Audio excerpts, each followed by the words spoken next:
लगातार हार के बाद अपने सबसे बुरे दौर से गुजर रही कांग्रेस मंथन में जुटी और सियासी जमीन तलाशने के लिए कांग्रेस ने अहमदाबाद को चुना, जहां 2 दिन का अधिवेशन आज खत्म हो गया। अहमदाबाद में अधिवेशन इसलिए रखा गया क्योंकि पहला टारगेट गुजरात चुनाव है, जिसके दम पर ही कांग्रेस आगे की राजनीति को धार देने की योजना बना रही है। गुजरात में इसलिए भी अधिवेशन रखा गया क्योंकि यह पीएम मोदी का गढ़ है।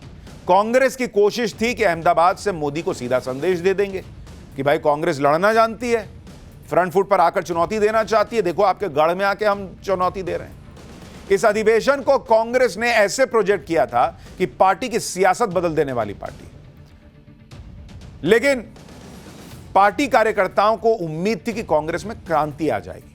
अहमदाबाद में जब आलाकमान मौजूद होगा तो बड़े बड़े फैसले होंगे, कड़े फैसले होंगे, पार्टी और देश की सियासत सब कुछ बदल दिया जाएगा, मतलब हालात जज्बात सब बदल जाएंगे। भाई कांग्रेस केंद्र में 11 साल से सत्ता से बाहर है, गुजरात की सत्ता से बीते 3 दशक से बाहर है, देश की सबसे पुरानी पार्टी चुनाव दर चुनाव सिकुड़ती जा रही है। ऐसे में अहमदाबाद अधिवेशन में कांग्रेस का फोकस पार्टी को दोबारा खड़ा करने, जमीनी स्तर पर संगठन को मजबूत करने और राष्ट्रीय स्तर पर विपक्षी एकता को बढ़ावा देने पर था। लेकिन कांग्रेस के अधिवेशन में हो क्या रहा है? कांग्रेस अध्यक्ष अभी भी ईवीएम पर अटके हुए हैं, राहुल गांधी जातिगत जनगणना से आगे नहीं बढ़ पा रहे। वहीं कांग्रेस के नेताओं ने अपनी पार्टी और राहुल गांधी से ही इतने सवाल पूछ डाले मंच पर खड़े होकर कि लोग कह रहे हैं कि भैया ये तो भारी मिस्टेक कर दिए ये लोग ये कार्यक्रम करके। कांग्रेस अधिवेशन में क्या कुछ हुआ, जरा उसकी एक झलक देखिए। क्लिप्स वायरल हो रही हैं कि हालात और जज्बात बदलने निकले थे, यहां तो कांड हो गया।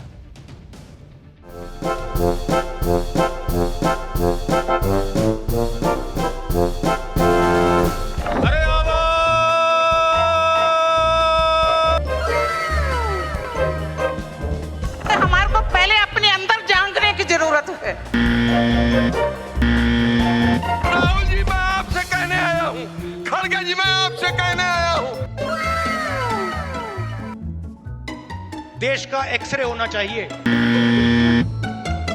राहुल गांधी जी ने वेस्ट इंडिया के खिलाफ लड़ाई लड़ रहा है।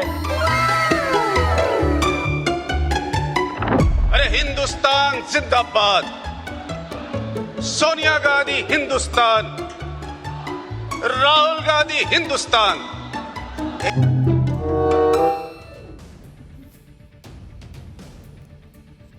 सीडब्ल्यूसी की बैठक में कांग्रेस के इतिहास पर चर्चा हुई तो भविष्य की बात भी हुई।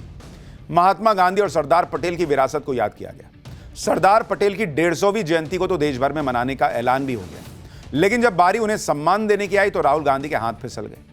लोग सोशल मीडिया पर पूछ रहे हैं कि भाई सरदार पटेल की प्रतिमा पर माल्यार्पण के लिए पहुंचे तो इतनी जल्दबाजी में क्यों थे कि ऐसा लगा कि ठीक से माला भी नहीं पहना रहे हैं, ऐसे बस डाले और निकल लिए वाला हिसाब लगा। जब ऐसे मौके आते हैं तो राहुल गांधी चूक कर जाते हैं और ऐसी ही सिचुएशन में पीएम मोदी माइलेज ले जाते हैं। अब देखिए अधिवेशन के दौरान मल्लिकार्जुन खड़गे को कितना बेइज्जत होना पड़ा, ये बीजेपी के लोग सोशल मीडिया पे पूछ रहे हैं। मंच पर आला नेताओं के लिए सोफे लगे हुए थे, साइड में एक कुर्सी थी। जब सभी नेता बैठने लगे तो अंबिका सोनी भी पहुंच गई। मल्लिकार्जुन खड़गे ने उन्हें सोफे पर बैठा दिया और खुद चेयर पर बैठ गए, लेकिन ना तो सोनिया गांधी और ना ही राहुल गांधी ने उस कुर्सी को चुना। उस कुर्सी पर बैठना मल्लिकार्जुन खड़गे को पड़ा। तो बीजेपी के लोग ट्वीट करके पूछ रहे हैं कि भाई मल्लिकार्जुन खड़गे दलित हैं इसलिए उनको कुर्सी पर बैठा दिए, बाकी लोग सोफे पर बैठ गए क्या?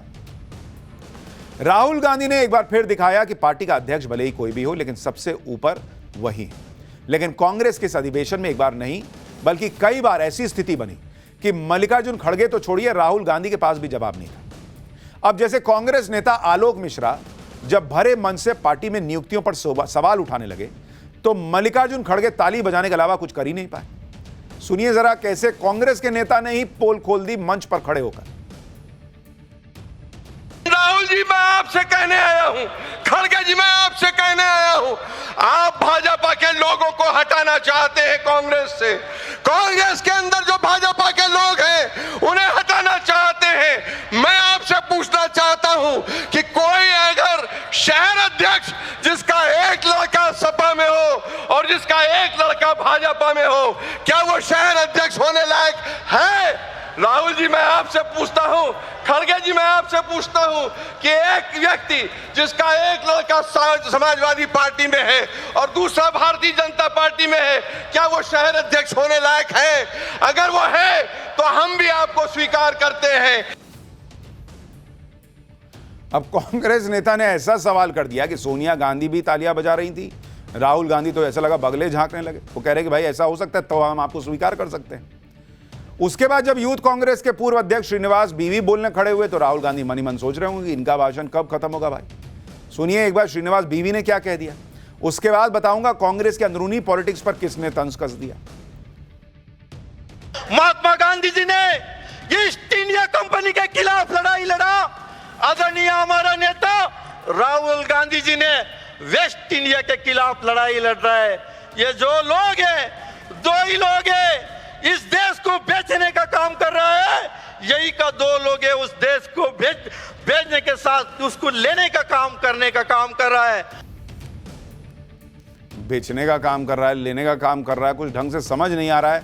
ऊपर से गुजरात जो खुद वेस्ट में है, वहाँ वेस्ट इंडिया को के खिलाफ लड़ाई लड़ रही है कांग्रेस के नेता कह रहे हैं। पार्टी के कार्यक्रमों और रैलियों में नेताओं के नाम पर नारे लगते तो आपने सुने होंगे, लेकिन कांग्रेस अधिवेशन में जब कांग्रेस नेता नदीम जावेद पहुंचे तो उन्होंने राहुल गांधी और सोनिया गांधी के नाम के नारे लगाए तो कई लोग अपनी हंसी छिपा नहीं पाए।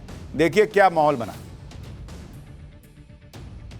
अरे हिंदुस्तान जिंदाबाद, सोनिया गांधी हिंदुस्तान, राहुल गांधी हिंदुस्तान। एक बार बस बोलूंगा, आप बोल देना हम एक है। अरे आवाज दो।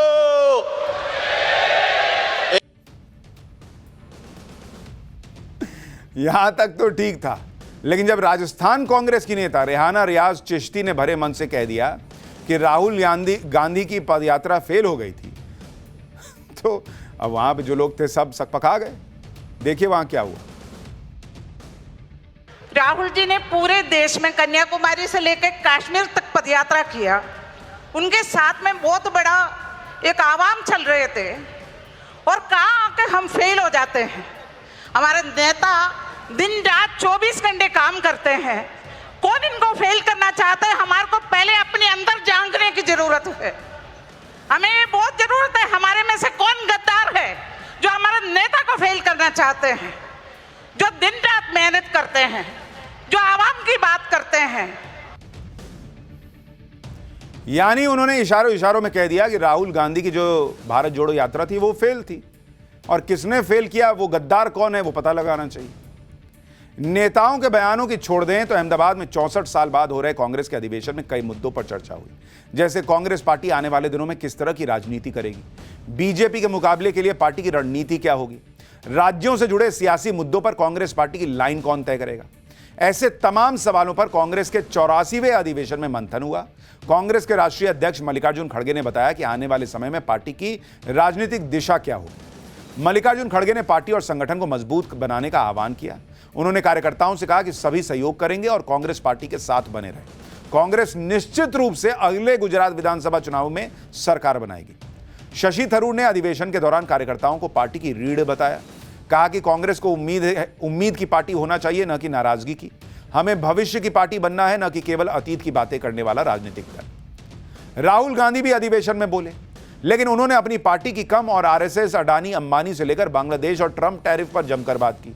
यानी मोदी सरकार को घेरने का कोई मुद्दा नहीं छोड़ा। पीएम मोदी का नाम लेते हुए फिर से जातिगत जनगणना की बात करने लगे। सुनिए एक बार। तेलंगाना में हमने एक क्रांतिकारी कदम उठाया, जाति जनगणना। उससे कुछ महीने पहले मैंने पार्लियामेंट हाउस में भाषण दिया था।